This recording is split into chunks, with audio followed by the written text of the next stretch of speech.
In his book, Opening Up, The Healing Power of Expressing Emotions, Dr. James Pennebaker, a social psychologist, does this massive nationwide research project on trauma and its effect on adult long-term health, and why some people recover from trauma and why some don't. And his hypothesis going into it was what has to be the nature of the trauma or the type of trauma as to why people recover or why some don't.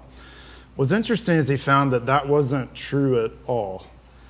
Now, the nature of the trauma was next to irrelevant. At the core of what mattered, and again, this is after treatment, this is after the legitimate things you need to do for trauma, but on the other side of that, he saw the primary thing that was consistent in those who recovered and those who didn't.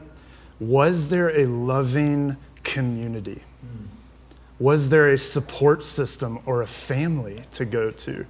Virtually every person tested with these relational systems came back either healthier and more whole than before, no matter the type of trauma they suffered. Why? Because we are both hurt at the deepest level by relationships, and we are healed at the deepest level by relationships. Bit of a recap. We have been exploring a paradigm known as intentional spiritual formation. We've seen that we can be unintentionally formed by just waking up in the morning. There are all kinds of forces that are warring against our soul. And to be formed into the image of Jesus requires some counter formation. We've gone through practices based on the lifestyle of Jesus himself. We've seen that the Spirit is the one who does the work, but also we do. It's a partnership. We've seen that to correct stories about happiness in the world, we need, what did Jesus say? What did he teach? And we've seen that this happens over time, and through last week we saw through suffering. But today we're going to zero in on community. There's an ancient proverb that says, if you want to go fast, go alone. But if you want to go far, go together. Because apprenticeship to Jesus is a long, winding journey of becoming a person of love. And like the proverb says, it's a journey that we're designed to do together, not alone. And we started this teaching series several weeks ago in Mark 1, so let's go back to it. Jesus says in Mark 1, verse 17, "Come, follow me, and I will send you out to fish for people." And at once they left their nets and followed him. Notice, Jesus did not just have one apprentice, he had multiple, plural, meaning his invitation was to come and do life with others. And just a few pages later, we read this. Mark 3, Jesus went on a mountainside, called to him those he wanted, and they came to him. And he appointed 12 that they might be with him and that he might send them out to preach. Have you ever wondered why 12? Why not 21 or 100? What about this number?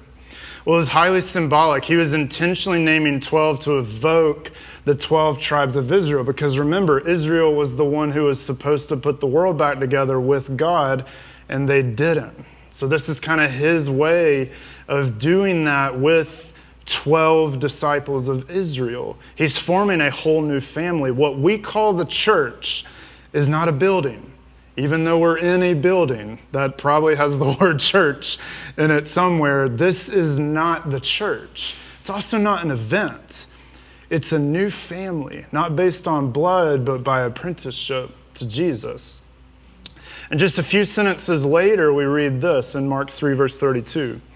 And this is what Jacob read for us. A crowd was sitting around him, and they told him, "Your mother and brothers are outside looking for you." "Who are my mother and my brothers?" he asked. Then he looked at those seated in a circle around him and said, "Here are my mother and brothers. Whoever does God's will is my brother and my sister and my mother." So the word that Jesus uses for brother and sister here is the word adelphoi in Greek. Can you say that? Very good. It literally means sibling.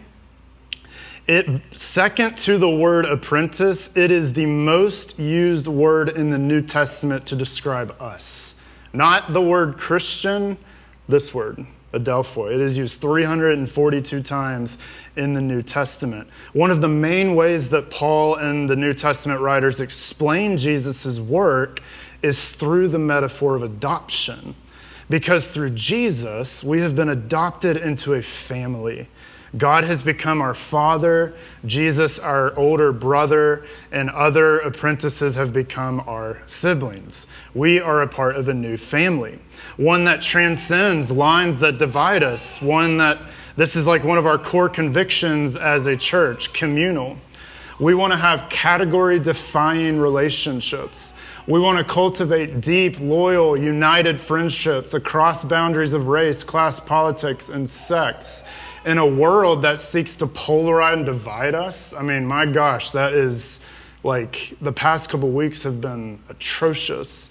But we want to be a kind of community that transcends that based on categories of power and privilege. Meaning, and here's what that means. Jesus' desire is not just to form you into a person of love, but to form a community into people of love.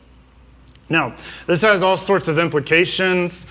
For one, you can't follow Jesus alone. Not that you shouldn't, you actually cannot. Like, full stop.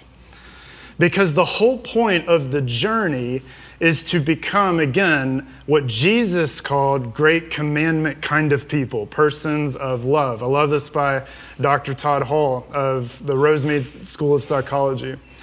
He says that Christian faith is a relational spirituality. We are loved into people of love. This is by Dr. Joseph Hellerman. He says spiritual formation occurs primarily in the context of community, meaning you won't get very far on your own. Persons who remain contented with their brothers and sisters in the local church almost invariably grow in self-understanding. They mature in their ability to relate in healthy ways to God and other people.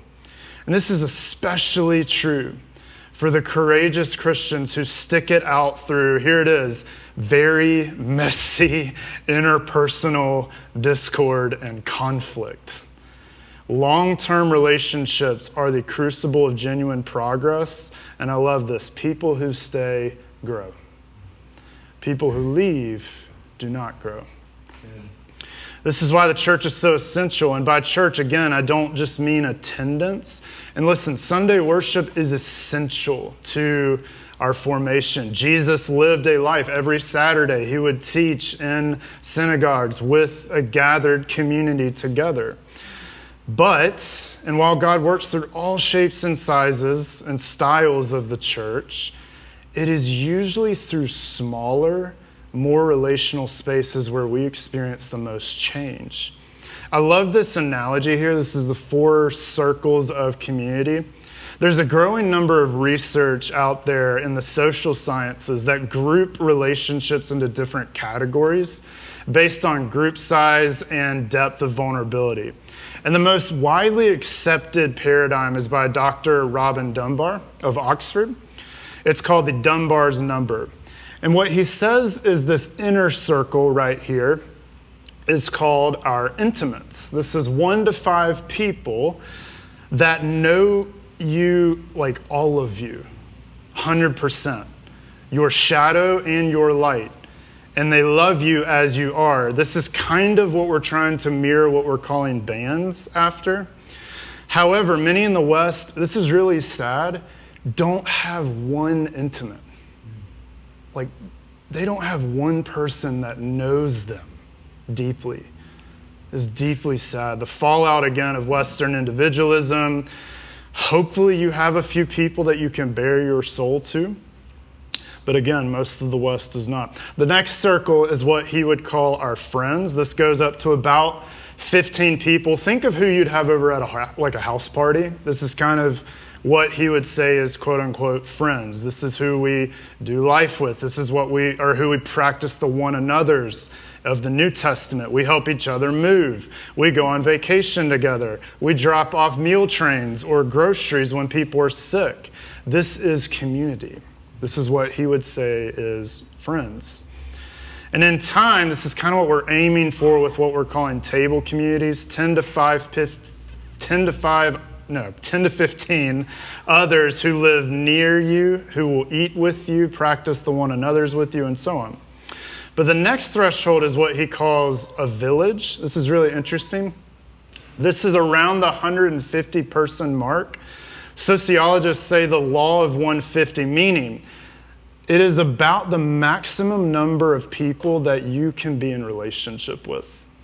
Like know their name and know something like substantial about them.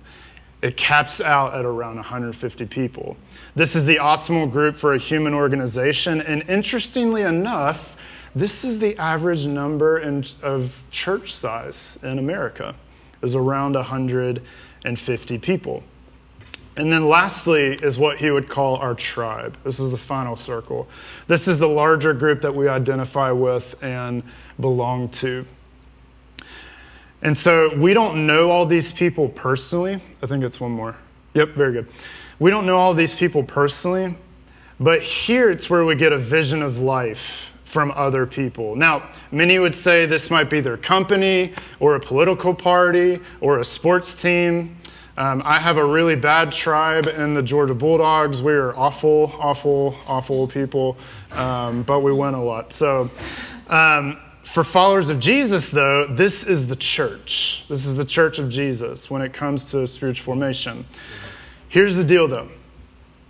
We need relationships at every layer, every single layer. Why? Because Jesus had relationships at every single layer. He had 3 intimates, Peter, James, and John. He had the second layer, the 12 disciples, and Mary and Martha and several others. In Acts 1, it says when he left them, there were about 120 disciples that were following the name.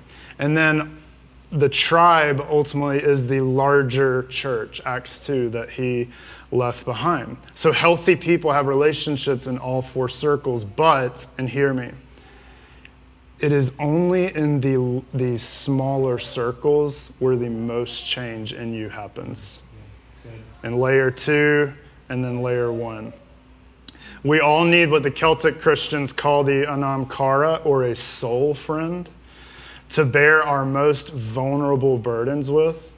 I love what C.S. Lewis said. He said, the essence of friendship can be summed up with this phrase, you too. We were created to live deeply relational lives. And it's in the first 2 circles that are of our closest community that we experience deep, lasting transformation. But let's shoot straight for a bit. We all have really mixed feelings about deep relationships, right? Part of us ache for that connection to God and to others. We desire to know and be known, but we might also be terrified by that connection, especially if in your childhood you did not receive safe and steady love from a parent or maybe a caregiver, and you've been deeply wounded along the way. I like what Susie Hausch, I think that's how you say her name, says. Again, our deepest wounds come from relationships, but so does our deepest healing. Notice the ramifications of the statements she's making. The way that God does his work, listen, the way he does his work of healing is through healthy relationships, through a familial love. These deeper relationships are essential to healing. Because again, we have been both hurt at the deepest level by relationships. I was. People that I genuinely trusted, like my friends, deeply hurt me. But I've also been healed at the deepest level by relationships. I have mentors that have tremendously shaped the trajectory of my life. That 100%. That is a true statement. Followers of Jesus that I can be 100% with. In community, your sin and all of your deepest hurts just kind of bubble up to the surface. And healing happens is when that community sees it and loves you through it. Colossians 3, we just read this earlier. Bear with each other. Forgive one another. If any of you have a grievance against someone, forgive as the Lord forgave you. And yet, our modern world, again, because of radical individualism, digital distraction, and transience, these types of relationships don't just happen. They require work. They require an intentional effort. Let me just name what these relationships could look like. Again, spiritual friendships are marked by 3 core characteristics. The first is depth.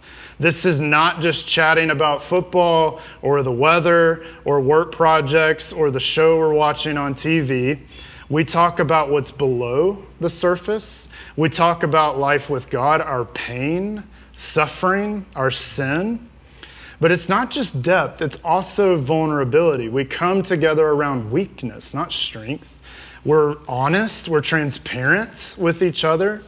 And what Jesus called a spiritual poverty, and 2 parts to being vulnerable. One is telling the truth. Again, that's practicing confession, naming our sin and shame to one another. We can't live without sin, but we can live without secrets. But the other is listening. Not the fake listening, active listening, like really engaging with someone and not like waiting for them to stop so you can start talking, but like genuinely pressing in and listening to each other's stories and struggles. I love this. Neurobiologists tell us that when people, quote, feel felt, it can be the same, like it's indistinguishable from feeling loved. As we listen deeply to each other tell our stories, we help each other make sense of our stories in God. We experience real healing.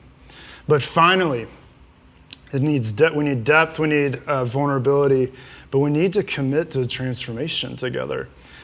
If you and I were a monk or a nun and we would join a monastery, we would take a vow called the conversatio morum. You don't have to say that.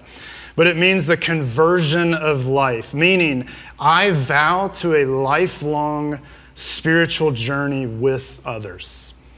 Many people reach a certain level where they just kind of plateau and they say, I'm good. But as apprentices, we must come together and not just be a safe place to process pain, but ultimately to give ourselves to Jesus together. Yeah.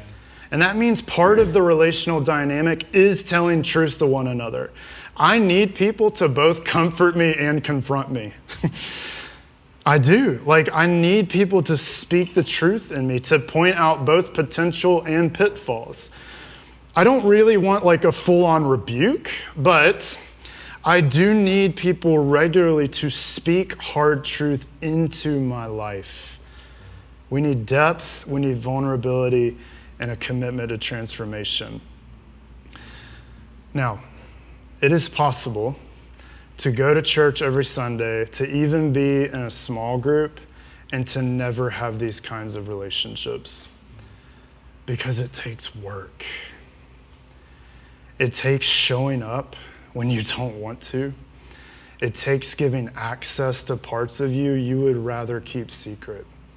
And it takes learning to trust people, maybe trust them again, especially, again, if you don't have good relational attachments, that's really hard to do, to learn to trust people. It takes a realism and an honesty to community that really none of us want to admit. I think we prefer what Dietrich Bonhoeffer called the wish dream of community. It's kind of not loving the community for who she actually is. He says those who love their dream of Christian community more than they love the community itself become destroyers of that community, even though their personal intentions may be ever so honest, earnest, and sacrificial. Y'all, we live in one of the hardest cultures to really be the kind of community that Jesus had in mind. Church as a family. It is so easy to just bail. It is so easy to go somewhere else. It is so easy to even be in community, but never even scratch the surface, people to really actually know you. But in family, you can't really drop out, right? With friends, we self-select based on preferences, personality. It is like a miracle from God that Will and I are friends because we hate the same football teams. You might have an affinity of golf for some reason with somebody. Like, you get close friends, but we don't choose our family, right? This is why a new group or even this new church might feel awkward and hard at times. And typically, and I'll close with this, typically communities go through a six-stage cycle. One is the honeymoon, and this is like obvious, like the bells and whistles, everything's really exciting about a new community. We arrive, everything's going great. There may be some anxiety, but most of that is just anticipation and excitement. Everyone is like at the height of being willing to just jump in and do whatever needs to be done. However, at some point, doing the same, mostly fun things over and over can get a bit tedious, right? Energy that got everyone to the table starts to wane. Showing up to community becomes a choice, and apathy can set in, causing people to stop caring as much, and it's way harder to rally people to do things. And then this is where apathy gives way to frustration and to fear. And frustration usually comes with irritation with individuals or a group or me or some like rhythm that we do as a church. And fear usually comes with anxiety that something bad is going to happen. And while this is not an official stage break, dissolving a community sometimes happens if fear and frustration is never dealt with. It's never brought to the light. But acknowledging and addressing very normal frustration or fear by choosing to have open and honest conversation, a community can enter into acceptance, where you begin to decipher together what may need to change and you re-engage. A community then, there's more energy, participation, which then moves to health. With open communication, re-engagement, your community, our community, God willing, can enter in a sweet spot where it's not over-idealized, but there's also not discontentment towards one another.